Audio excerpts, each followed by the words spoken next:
Bonjour, bonsoir, bienvenue sur la chaîne de l'innovation et de l'entrepreneuriat. Alors, aujourd'hui, nous recevons une invitée de marque, une invitée que vous avez souvent l'habitude de voir sur cette chaîne.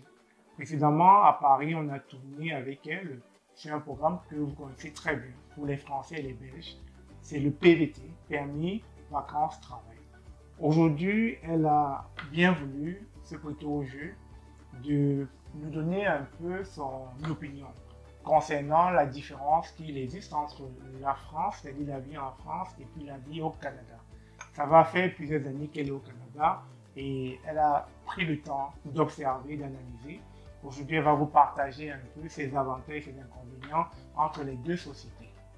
Sans plus tarder, nous allons la recevoir. Bonjour Stévia, le temps est de mettre ton micro. Comment vas-tu? Je vais très bien et toi? Ah, ça va super bien. Alors, ça nous fait plaisir de te recevoir sur cette chaîne depuis la dernière vidéo à Paris devant la Tour Eiffel. Exact. Ok. Depuis 2019? Ouais, 2019, je me rappelle bien. C'est ça. Avec notre équipe, on était allé tourner et puis une fois de plus, merci encore de t'être prêté au jeu, de nous parler du programme PVT. Alors, qu'est-ce que ça fait d'être au Canada?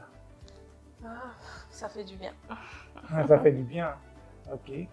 Mais j'aimerais bien savoir, ça va faire bientôt quelques années que tu es au Canada et forcément, tu peux nous partager ton expérience entre les deux pays, les deux sociétés, le système éducatif, le système de santé et puis, je dirais, la vie en société.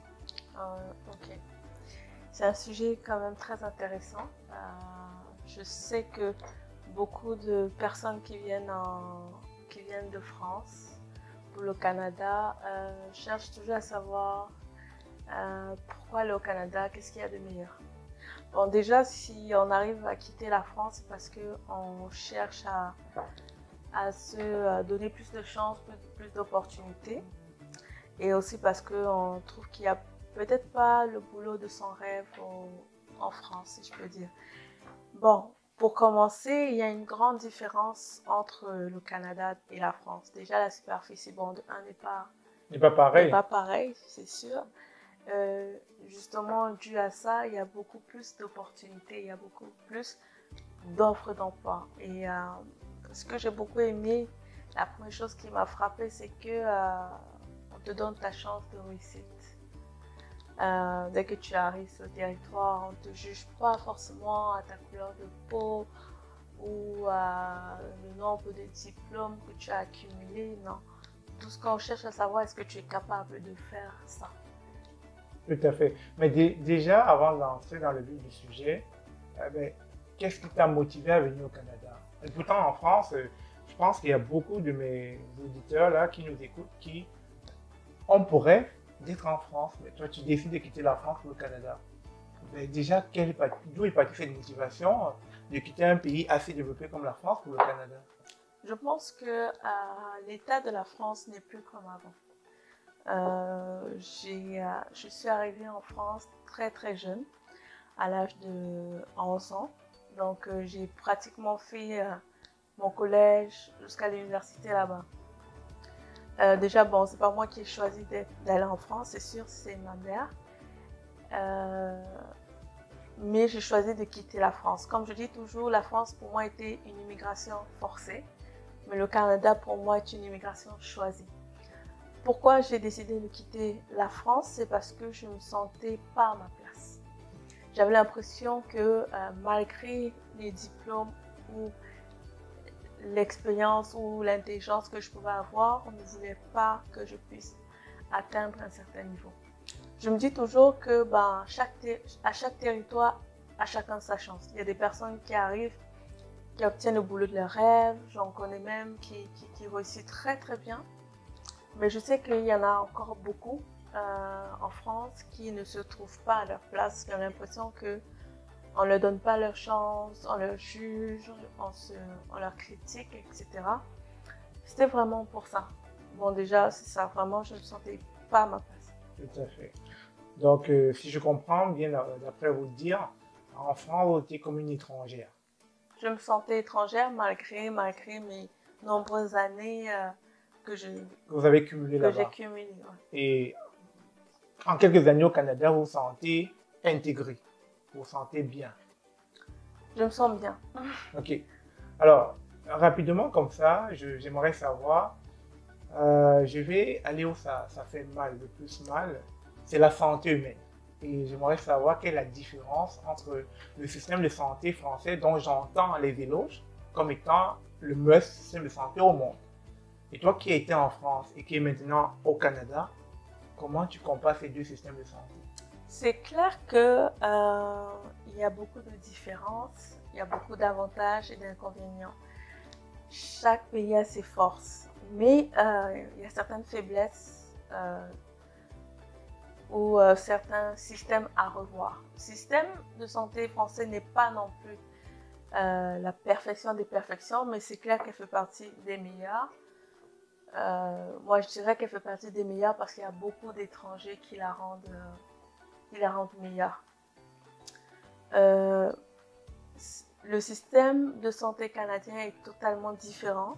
C'est clair que c'est un choc parce que la manière dont on traite tes dossiers, la manière dont on veut te soigner est totalement différent. Après, c'est mon avis, elle ne peut pas être généralisée, c'est mon avis. Moi, je me sens pour le moment bien au système de santé français. Ok. Donc, peut-être parce que j'ai l'habitude encore pendant des années. Là. Ouais. Ça fait que quoi, 3 ans okay. que je suis là. Donc, mais voilà. Donc, si le choix vous était donné, voilà, de rentrer en France, vous faire soigner, ben, vous n'éviterez pas en fait. Ah oui. En tout cas, c'est bien à savoir. C'est pas que c'est... Bon, je trouve que, je sais pas, mais je trouve qu'il y a beaucoup plus de... J'ai l'impression qu'il y a moins de médecins et beaucoup plus de malades. Okay. Ou j'ai l'impression que je sais pas comment ils ont créé le système, mais c'est très complexe. Même les propres Québécois trouvent ça complexe. Difficile, ouais, complexe, compliqué. Comment ça se fait que pour trouver un médecin traitant, comme on dit en France, comme ici vous dites votre médecin référent de famille, un médecin de famille. Voilà, un médecin traitant, tu l'as au bout de 10 ans, ouais. Par exemple. Ouais. C'est vrai que le système de santé canadien est très congestionné, ça prend du temps pour pouvoir rencontrer un médecin. Je n'ai pas fait l'expérience des Français, mais moi qui suis ici quand même depuis plus de 5 ans, je tiens quand même à l'avouer à mes auditeurs. Certes, c'est gratuit, mais c'est assez complexe. C'est vraiment difficile. Ça prend vraiment d'avoir de l'argent et aller dans une clinique privée où on paye. Parce que c'est vrai que c'est gratuit ici, mais c'est souvent très difficile d'avoir un médecin. Mais alors, si on passait de la santé à l'éducation, vous avez fait vos études en France et tout, vous avez eu des diplômes supérieurs, une maîtrise et plus. Et ici, pour avoir côtoyé des personnes qui vont aux études ici, est-ce que ça s'apparente? Est-ce que c'est pareil? Est-ce qu'on peut dire que c'est sur le même système éducatif? Bon, je n'ai pas encore entamé d'études au Québec. Okay. J'en ai entamé à Toronto, mais je n'ai pas entamé d'études au Québec. Mais vu, comme tu dis, ce que j'ai entendu, ce que j'ai vu, c'est clair que c'est... il y a une différence, c'est clair. Mais il n'y a pas non plus une grosse différence parce que c'est à peu près la même chose. C'est à peu près les mêmes thèmes, c'est à peu près les mêmes compétences, c'est à peu près la même chose. Moi, je parle à partir de l'université, je dirais. Voilà. Okay. C'est clair que déjà, ça m'embrouille déjà là. Secondaire, etc. Enfin, quand on dit ici au Québec, là, en France, c'est différent. Et en plus, à l'âge où on commence l'école, c'est plutôt en France que ici au Canada. D'après ce que j'ai entendu, à l'âge où un enfant peut aller à l'école, ça commence à 4 ou 5 ans. Oui, tout à fait. Après la garderie, c'est à partir de 4 ans. Personnellement, je trouve que c'est trop tard. Après, on me dit, les mamans qui envoient l'enfant me disent que non, ça revient au même, ils se retrouvent les mêmes compétences que celui qui allait à l'école à 3 ans et celui qui allait à 4 ou 5 ans, parce qu'on apprend tout. Mais je sais pas, moi je suis habituée au système camerounais qui est pareil au système français. Tout à fait, tout à fait. D'aller à l'école 2 ans et demi ou 3 ans, dépendamment Ok, si tu t'exprimes déjà très bien. tout à fait. Mais c'est sûr que déjà, même au niveau des appellations ici, au lieu de dire une licence comme en France ou en Afrique, on parle de baccalauréat. Mais Déjà. sinon, au niveau des comparaisons, c'est la même chose, c'est juste c'est la prononciation. Mais c'est vrai qu'en venant ici, quand je faisais une équivalence de mes diplômes, les études, les nombres d'années d'études que j'ai passées en Afrique, lorsque je faisais une étude comparative, ça donnait le même nombre d'années d'études que j'aurais fait ici.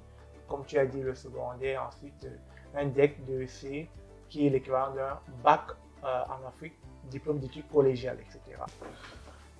Donc, avant de passer à une autre thématique, toujours dans cette comparaison, au niveau du coût, est-ce que c'est le même?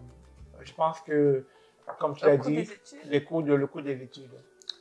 c'est clair que c'est pas le même. Toi, tu as dit que tu as étudié ici, hein? Oui, en tant que résident permanent, c'est différent. Je payais au même titre que les Québécois. C'est sûr que les ressortissants étrangers, c'est beaucoup plus cher. Et tu payais combien? Alors, je payais 350 $ par cours. Tu dis bien parcours, Oui, par cours. Par crédit, si tu par veux. crédit. Oui. Donc, si par exemple, ta formation te vaut 10 crédits, c'est 350 par fois 10, Pas 10, soit exactement. 3500 $. Tout à fait. Donc, il peut faire peut-être l'équivalent de 1500 minimum euros en France pour une année d'études. C'est énorme quand même. En France, l'université, pour quelqu'un qui est résident, enfin qui est français, l'université coûte même pas, même pas 500 euros. Ok, donc les études chez vous, c'est beaucoup moins cher en Oui, fait. exact. Ok, Voilà pourquoi je me rappelle justement quand j'étais à l'université à Nantes, j'avais croisé une Américaine qui avait quitté les États-Unis pour venir étudier en France parce qu'elle se disait, c'est les mêmes compétences, mais là-bas, je paye 20 000, 10 000 pour une école, ok, 30 000. Alors qu'ici, même pas à 1 000 euros, elle peut faire un master 1, un master 2 et poursuivre son doctorat. ok. Les études sont vraiment très abordables et même si tu es, selon tes ressources financières de ta famille, tu peux même payer zéro. Wow. C'est ça, non, c'est vraiment très très abordable. Je suis sûre qu'en 3 ans, ça va changer, Ok. mais l'université est vraiment moins chère. C'est clair que si tu es étranger, C'est ça la prochaine question, c'est de savoir qu'en est-il des étrangers alors? hum, Parce que ça les coûte cher les étrangers, étrangers. ça va dépendre. Je sais que les étrangers ils ont quand même des aides, Ok, parce qu'il y a beaucoup d'aides sociales. Ils ont quand même des aides auxquelles ils peuvent payer l'université. Je ne peux pas dire le coût parce que j'étais pas étrangère, mais vu que je les ai côtoyés, tout à fait. c'était pas ça le plus difficile. Ok, Le difficile, c'était d'obtenir les papiers, comme on dit. ok. Mais c'était pas ça le plus difficile, c'est vraiment abordable. Même si tu es étranger, en fait, c'est abordable. Oui, tu vas payer peut-être plus cher, mais ça peut pas atteindre 10 000 euros. Ok. Ouais, ça. Parce que C'est pour à les vérifier étrangers en tout ici, cas, mais c'est très abordable comparé au Canada. les étrangers ici au Canada, c'est à partir de 10 000 $ canadiens. Ouais. Il va falloir qu'ils les aient là, sinon ça ne va pas marcher. Alors, on a parlé du système de santé, on a parlé du système éducatif, on va parler de l'emploi. L'emploi. Tu as travaillé en France, tu as travaillé ici. Dis-nous, ça se passe comment? Bon, c'est mon expérience. Oui. Je pense que beaucoup partagent cela. C'est que comme c'est un petit territoire et de surcroît, il y a beaucoup plus, je dirais, de racisme systémique. Donc, je parle en tant que femme noire. C'est beaucoup plus difficile d'atteindre un certain poste en tant que femme. Donc, les hommes sont encore différents. Mais en tant que femme noire, c'est beaucoup plus difficile d'atteindre un poste que tu souhaites. Du manager, bien... Oui, mais je ne suis pas en train de généraliser. Ok. comme j'ai dit, il y en a qui arrivent, qui réussissent. Mais je sais que là où on va être d'accord, c'est qu'il y a du racisme systémique qui fait que c'est difficile d'atteindre des échelons Mais alors, rapidement. quand vous parlez de racisme systémique, qu'entendez-vous par racisme systémique? Oh, De manière factuelle, en fait. On te juge sur ton nom de famille déjà pour postuler. Je me rappelle parce que j'ai commencé à travailler très jeune. J'ai fait mon premier emploi à 18 ans.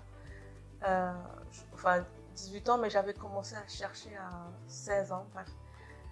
Lors de mes nombreuses recherches et tout, je voulais même jusqu'à changer mon nom de famille.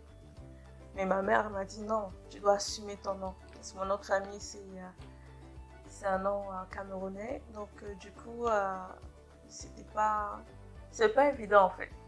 C'est pas évident. Et beaucoup le partagent. Il y a beaucoup comme tu dis souvent, il y a beaucoup eu de tollé sur ça. Il y en a même qui voulaient plus mettre leur nom. Ou bien, il y avait aussi la polémique du genre, est-ce que je mets ma photo, je mets pas ma photo parce que avant, sur les CV et tout, on demandait de mettre ta photo.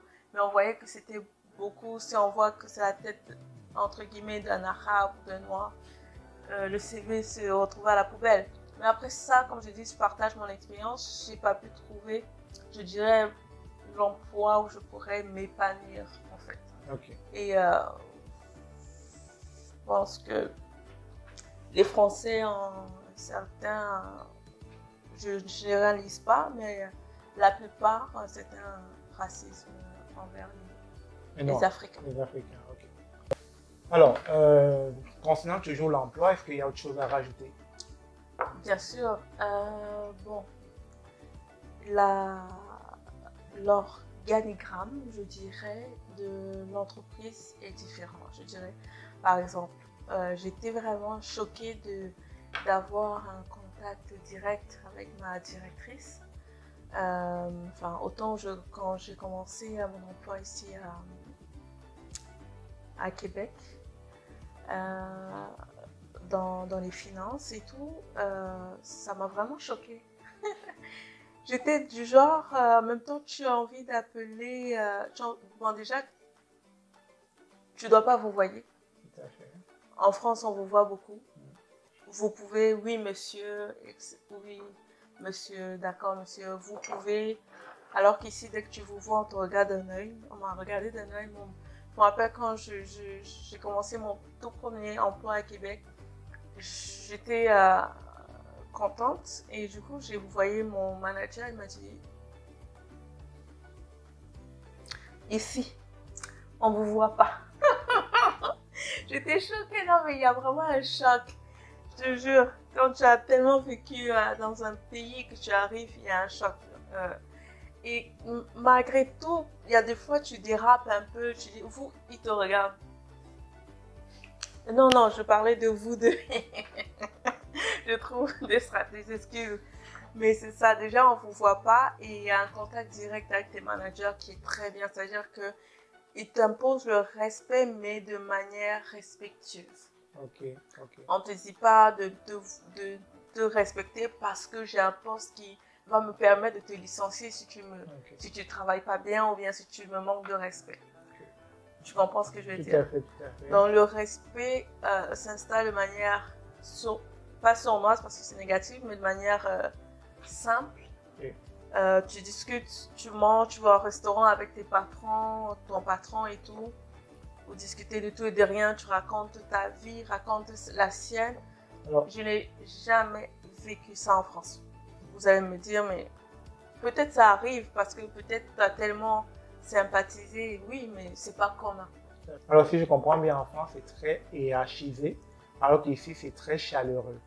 On a cette facilité d'être, comment je dis, à proximité de son employeur. Exact. Et justement, je dirais qu'en entrepreneuriat, en entreprise, c'est un très bon organigramme parce que ça permet aux employés de se sentir à leur place et de se sentir à l'aise au boulot et de pouvoir donner leur maximum et de ne pas avoir forcément peur.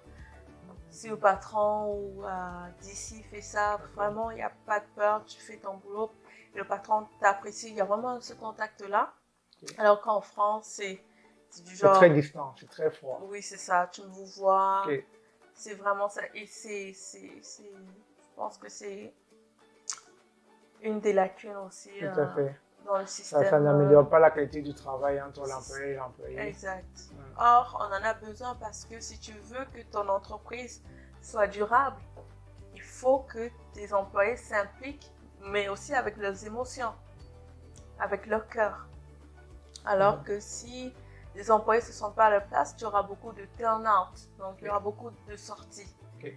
Et tu vas te retrouver en train de payer pour encore employer quelqu'un d'autre. Donc il y a vraiment plus d'argent, donc tu perds. Tout à fait, tout à fait. Alors, les auditeurs qui nous écoutent là, à travers ta voix, aimeraient savoir, parce que dans cette chaîne, on parle très souvent de prendre sa place, on parle des opportunités, etc. Et dans ce jeu, tu m'as dit que ici tu te sentais à ta place, que ici tu as trouvé des opportunités que tu n'avais pas en France. Alors, quelles sont ces opportunités? Ok, au Canada, je vais vous dire, détient beaucoup d'opportunités, en tout cas encore pour le moment. Parce que peut-être dans quelques années, ça fera comme la France, les politiques, les politiciens. Mais pour le moment,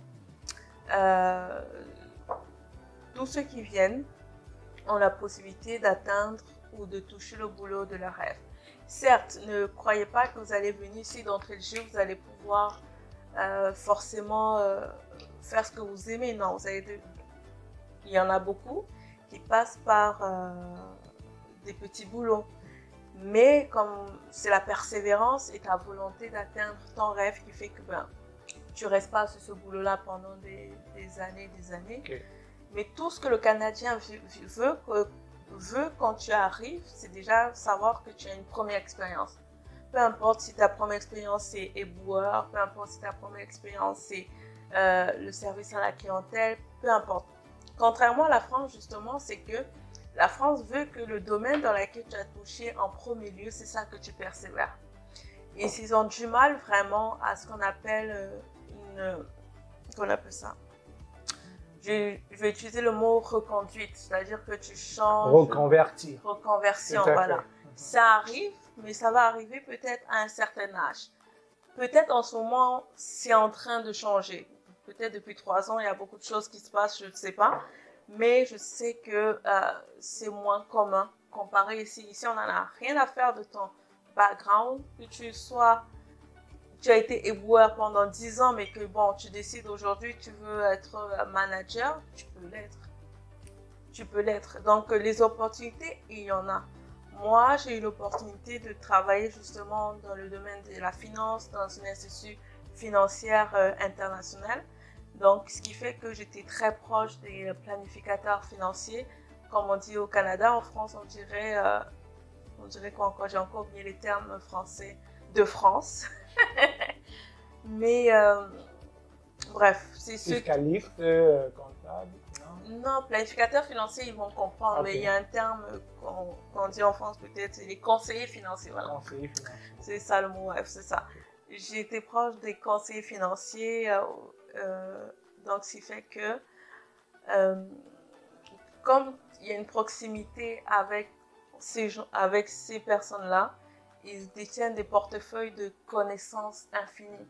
Okay. Ce qui fait que le moindre problème que tu peux manifester, ils n'hésiteront pas à vouloir t'aider. Tout à fait. Donc, par exemple, je prends un exemple de mon cas précis.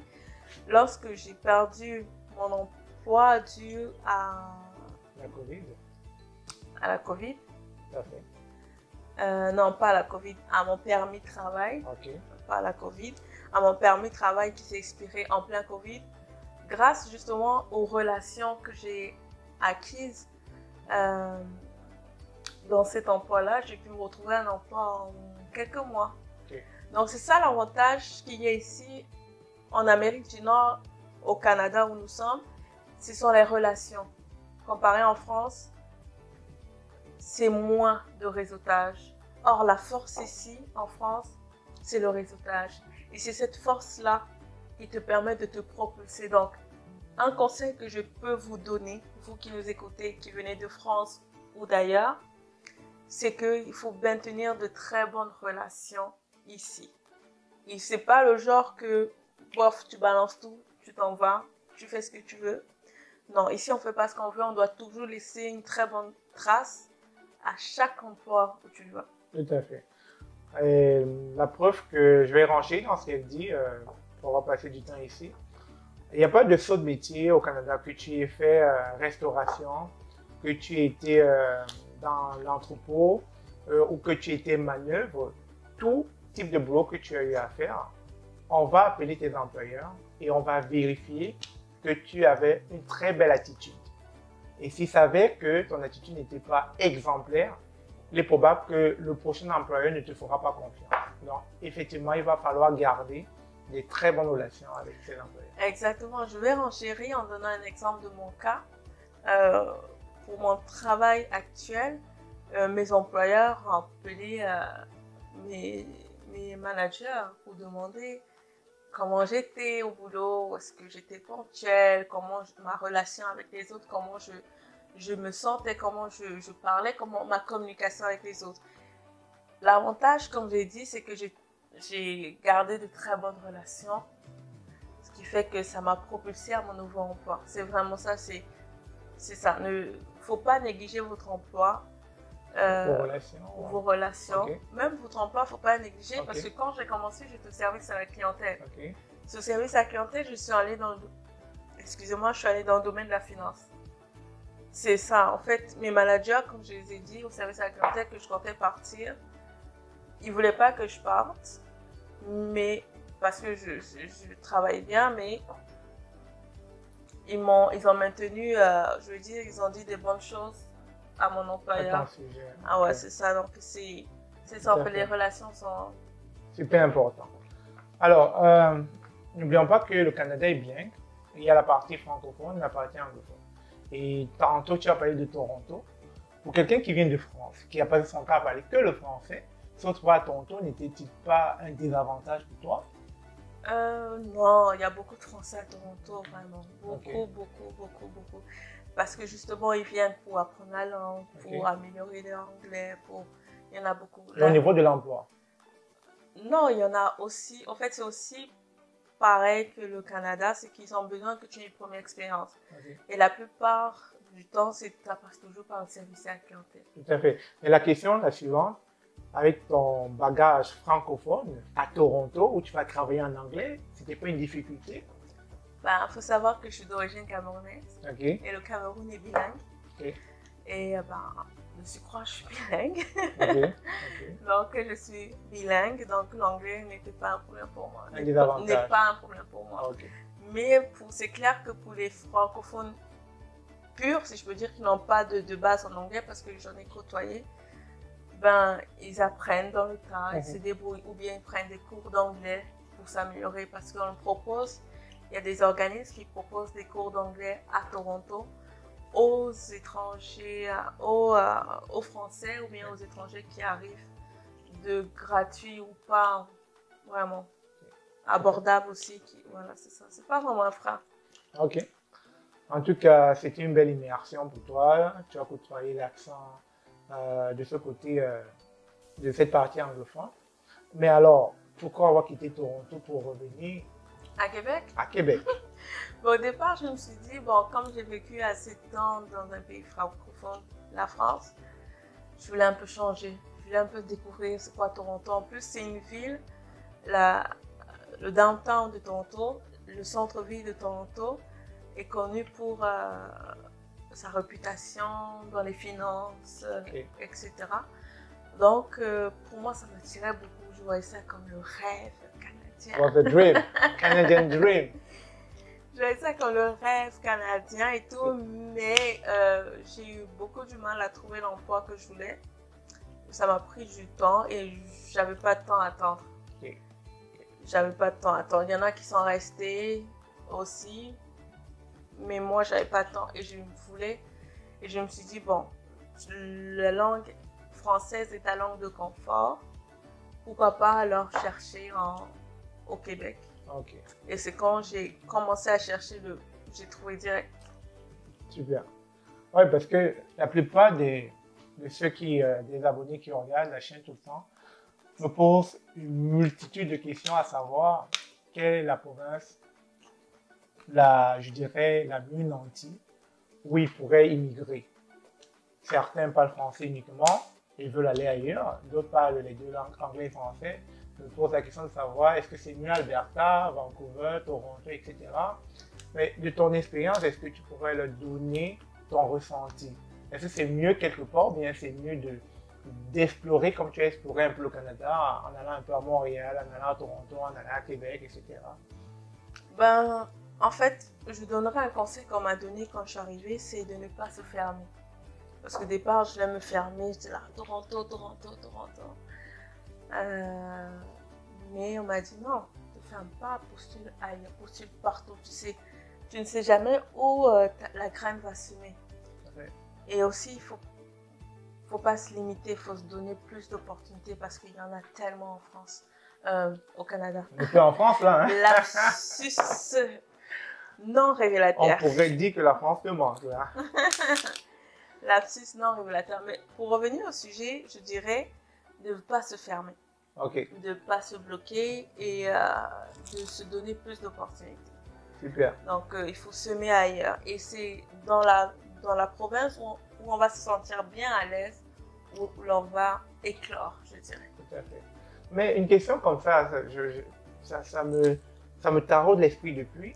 Pourquoi est-ce que les immigrants, que ce soit les Français, les Africains, préfèrent toujours aller dans les grandes villes? Pourquoi pas les régions? C'est pas tout le monde, je dirais. Il y en a qui aiment les petites régions, il y en a qui aiment ça, mais bon. Dans ton cas, à toi, par exemple. Ben, la plupart qui viennent sont des jeunes. Et les jeunes aiment l'ambiance, aiment le mouvement. La plupart aiment ça. Ils veulent Ils veulent vivre. vivre. C'est ça. Ok. Donc, ce qui fait que ben, on va en trouver très peu dans les sous-régions, je dirais. Ok. Mais ceux qui y vont, c'est ceux qui ont peut-être pas trop de contraintes, n'ont pas encore de famille ou bien veulent une famille dans un coin paisible, tranquille. Mais comme je dirais, la plupart veulent vivre la ville, le centre-ville. Donc, c'est sûr, en quittant la France, toi, tu venais avec un objectif, c'est explorer, vivre, découvrir, te sentir à ton aise, en fait. Donc, tu as vécu, en fait. Tu as bien vécu. Ok. Non, j'ai beaucoup aimé Toronto. Bon, maintenant, avec le Covid, là, c'est plus la même ambiance, mais autant je suis venue en 2018, c'est trop bien. Pour ceux qui aiment l'ambiance, il y avait des soirées donc, avec tout le monde. Tu découvrais des Français, tu découvrais tout le monde qui venait. C'était vraiment super. Super. On appelle ça des soirées rooftop. Okay. Rooftop, c'est-à-dire le toit. Okay. Le toit des maisons, on fait des soirées, des barbecues. Bon, pour ceux qui aiment l'ambiance comme moi et les festivités, donc c'était bien. Super. Alors, on a brossé le système éducatif, santé, emploi, vie en général. On a parlé des avantages, on a comparé les deux pays. Mais maintenant, on va parler des inconvénients, parce que forcément, il y en a. Le climat. Le climat canadien, on saurait parler du Canada sans parler de son climat. Comment te sens-tu ici durant l'hiver? Bon, je dirais une phrase que Dadju a dit quand il est venu faire son concert. Il a dit, les Français, chez vous, il n'y a pas la neige. Il ne fait pas froid chez vous. Il n'y a rien. Ici à Québec. À Montréal. Hey, Seigneur, quand je suis venue ici, j'ai cru que c'était mon dernier jour. Il fait tellement froid que j'ai cru que j'allais mourir de froid. J'avais mon manteau de France, là, qui tient même pas chaud. Je crois c'est quoi? C'est un vêtement ou quoi? Et bon, déjà, ce qui m'a choqué, c'est quand j'arrive à l'atterrissage, le pilote dit, vous allez trouver une température de moins 25, moins 28. J'étais avec ma cousine, j'ai dit, température là sans réel. J'étais choquée. Sérieux? Moins quoi? Moins 25? Non, Seigneur. Il fait trop froid ici. C'est clair que c'est le plus grand inconvénient. Ok. Mais comment, parce que en général, les Québécois de souche, c'est-à-dire les natifs d'ici, disent que durant l'hiver, il va falloir trouver des activités. Est-ce que tu en as trouvé des activités pour pouvoir changer cette ambiance-là? L'activité pour moi en hiver, c'est rester au chaud. Rester dans les Mais, couettes, hein. oui, oui, c'est clair. Ah, Seigneur, qui va sortir? Tu enlèves seulement ton gant. Le froid qui frappe ta main en 2 secondes. Non, sérieux. Bon, blague à part. Le truc, c'est qu'il fait vraiment froid, il faut se couvrir. Oui, il faut faire des activités. Il y en a qui aiment sortir, il y en a qui aiment patiner, il y en a qui aiment faire tout ça. C'est ça. Moi, je sors très rarement en hiver.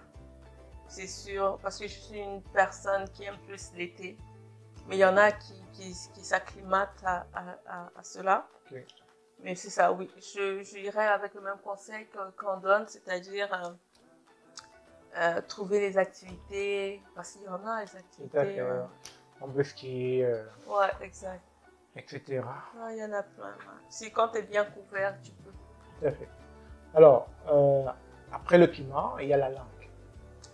La langue. Ah oui, la Ouais, langue. parce que déjà, les Québécois, ils ont une façon de s'exprimer en français Ah oui, c'est vrai. qui peut être très mal C'est compris. ça, c'est ça. Alors, ça n'a pas été un choc pour toi? Oh mon Dieu. C'est un choc pour tout le monde qui arrive ici. Alors, quels sont les mots qui t'ont Tu paru? veux-tu? Tu pars-tu? Les- Oh, Seigneur. Quand j'entendais ça, j'ai dit, pourquoi on dit tu veux-tu? Tu vas-tu? Pourquoi on rajoute le tu? Donc c'était tellement choquant. Comme on dit la voiture, le char. Le char. Est-ce que ça n'a pas été un frein Ça a été un choc. dans ton milieu professionnel au niveau de l'interaction avec ta hiérarchie, ton employeur? Ça n'a pas été un frein parce que souvent... La langue, Ouais. ben en fait, en milieu professionnel, ils sont assez courtois. Bon, si tu comprends pas, ils vont t'expliquer, expliquent. ok. S'ils te disent des mots qu'ils utilisent, c'est quoi ça? Bon, ils te réexpliquent. Ok. Mais ils te jugent pas parce qu'ils savent que bon, c'est typiquement québécois et Ok. tout. T'es pas obligé forcément de comprendre de suite, mais c'est clair. Mais tu as le droit de rester toi-même, tu as le droit d'être toi, quoi. Ok. Donc, oui, au départ, dans mon cerveau, j'étais vraiment choquée. C'est les gens, mes amis qui m'ont dit non, t'inquiète pas, ça va aller. Tu vas comprendre, tu vas t'acclimater, ça va aller, ça sera plus un choc. Alors, donc là, il y a le choc de langue. Ensuite, le choc de climat. Y a-t-il eu d'autres chocs? Oui, voilà. Une chose que je souhaite dire, parce qu'il faut être clair, c'est que ne vous attendez pas forcément à ce qu'on vous accueille à bras ouverts. Il y a aussi également ici du racisme systémique. Oui, certes, je dirais de mon expérience à moi que elle est inférieure à la France, peut-être parce que c'est mon vécu dont je parle, mais il y en a quand même, il y en a quand même. Et même, j'en connais des gens qui ont vécu de gros chocs de racisme et tout. Et c'est dommage, il y en a qui n'arrivent pas à accepter qu'il y a des différences et qu'il faut toujours prendre le positif de chacun. Mais bon, oui, moi j'ai été choquée parce que on m'a dit dans mon emploi que je sentais mauvais. Wow. Que ma sueur sentait mauvais, que mon repas sentait mauvais, que ça m'a tellement choquée que quand j'ai changé d'emploi, j'avais un déodorant. J'arrêtais pas de mettre le déodorant tous les 5 minutes. Tellement ça m'a choquée. C'est quand j'ai côtoyé ma collègue qui m'a dit « Pourquoi tu mets le parfum tous les 5 minutes? Tu as un parfum naturel. Accepte ton parfum. » C'est là que ça a fait un revirement dans ma tête. J'ai dit « Mais attends, c'est pas moi ça. » Okay. Donc vraiment, il faut s'apprêter à un choc. Et souvent, c'est tellement choquant parce qu'on a vécu tellement d'années, on a côtoyé des gens, on n'a jamais entendu ça. Okay. t'arrives un jour, on te dit, tu sens mauvais, tu l'as, je sens mauvais, c'est tellement blessant, ça vient, ça veut essayer de détruire ta nature propre, ton ego, ta personne, mais il faut pas se laisser faire, faut pas... On va dire que c'est un préjugé parce que déjà, toi, tu n'évolues plus en Afrique. Ou, je dirais de manière générale, on a nos senteurs naturelles. Toi, tu évoluais déjà dans un environnement où déjà ces senteurs sont beaucoup plus filtrées en Europe. Et quand tu dis, venant de l'Europe, que tu sens, puis alors, ceux qui viennent de l'Afrique, on va forcément dire que eux, c'est terrible en fait. C'est clair. Mais après, est-ce que cette personne... on m'a dit que les Québécois ont un nez très poussé, l'odorat très poussé. Très poussé, ouais. Donc, peut-être qu'ils sentent des trucs qu'on ne sent pas, je sais pas, peut-être, mais je sais pas, mais c'était choquant. Okay. Choquant, mais après, on passe à travers dans la vie. Quand tu sais d'où tu viens, tu sais où tu vas. Alors, je ne sais pas si c'est exprès ou bien si c'est du racisme systémique, mais ce qui est sûr, la plupart du temps, on va souvent être victime de ce genre, comme tu l'as si bien dit tantôt, de propos qui peuvent être déstabilisants, blessants. Et si vous n'êtes pas assez fort mentalement, moralement, vous allez comme lâcher prise, vous allez croire qu'à un moment donné, vous ne valez pas. Ouais, et que c'est vous ne valez pas grand chose. Vous allez commencer à aller acheter le déodorant, ou bien vous allez aller faire les chirurgies pour enlever la cire. Non, je suis désolée. Moi, en tout cas, j'ai beaucoup de chance, c'est que mon autre emploi, on m'a rien dit. Pourtant, je côtoyais plus de 80 personnes au bureau où je travaillais. Des va-et-vient, j'étais là. J'ai jamais, on m'a rien dit. Mais là, peut-être c'est quelqu'un qui est jaloux, peut-être quelqu'un qui est, je sais pas, peut-être c'est de la méchanceté gratuite. Je ne sais pas, je ne veux pas me positionner. On va juste mettre ça au compte des préjugés, où on a toujours pour habitude de penser que le noir, de manière générale, vient avec des fléaux. On va mettre ça comme ça. Ou des senteurs. Tout à fait. C'est dommage, c'est pas une idée que je dirais à nos amis québécois qui entendent. Moi, je parlerai parce que je sais qu'il y a des Québécois qui regardent ta chaîne. Je dirais, bon, d'éviter de dire ce genre de propos parce que je sais que souvent, ils font pas exprès de vouloir heurter. Ils veulent peut-être dire quelque chose qui leur tienne à cœur, mais sans pourtant blesser la personne. Mais souvent, c'est choquant. Donc, parfois, ils font pas exprès de dire. Ils sont maladroits dans les propos. Ils sont maladroits, ouais, c'est ça. Okay. C'est aussi la manière dont on le dit. Okay. Mais je dirais à mes amis québécois de surtout faire attention parce que quand un étranger vient chez vous, ce n'est pas parce que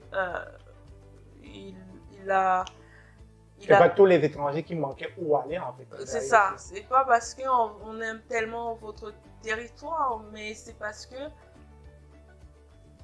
on a nos vécus, nos passés qui fait qu'on veut aller voir ailleurs. On veut aller voir ailleurs. C'est pas tout le monde qui est content de quitter son chez soi. Okay.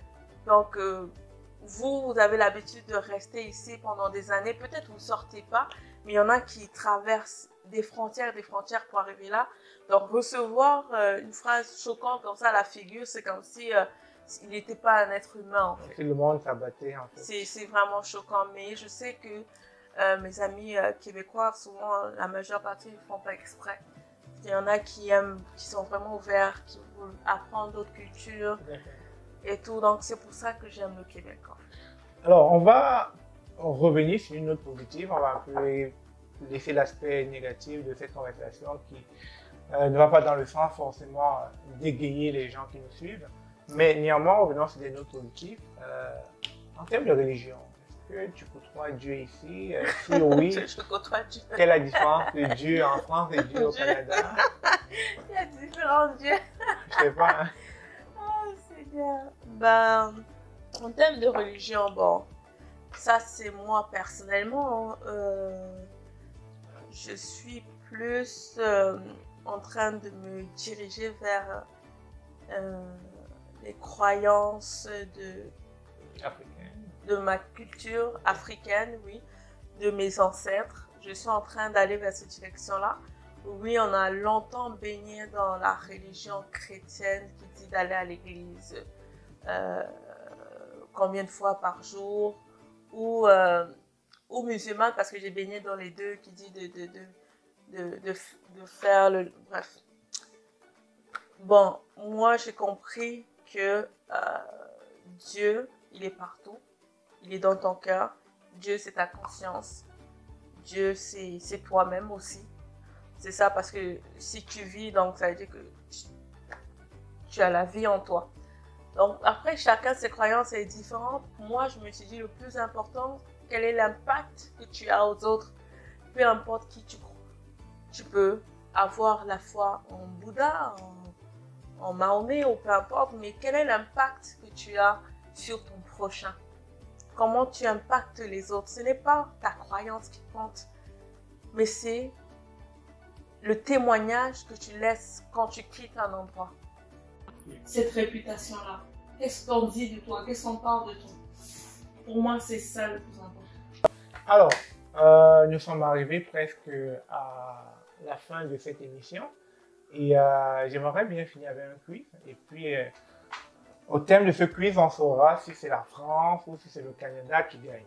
Alors, déjà, le premier quiz, c'est de savoir, en termes de superficie, entre la France et le Canada, qui est plus grand que l'autre? Le Canada. En termes, je dirais, de langue, en termes d'opportunités de langue, c'est-à-dire l'anglais, le français, entre la France et le Canada, qui gagne? Canada. Alors, pour la troisième question, en termes des opportunités, lorsqu'on arrive dans un nouveau pays, entre le Canada et la France, qui gagne? Le Canada. En termes de système de santé, entre le Canada et la France, qui gagne? La France. En termes de système éducatif, entre la France et le Canada, qui gagne? Je resterai neutre, celui-là. Ok. Alors, en termes d'employabilité... Mais, si je reviens, en termes de tarifs, Ok. c'est la France. Et en termes d'employabilité, c'est-à-dire Ah, le Canada. le Canada. Ok. En termes de tourisme, entre la France et le Canada, qu'est-ce qui est mieux?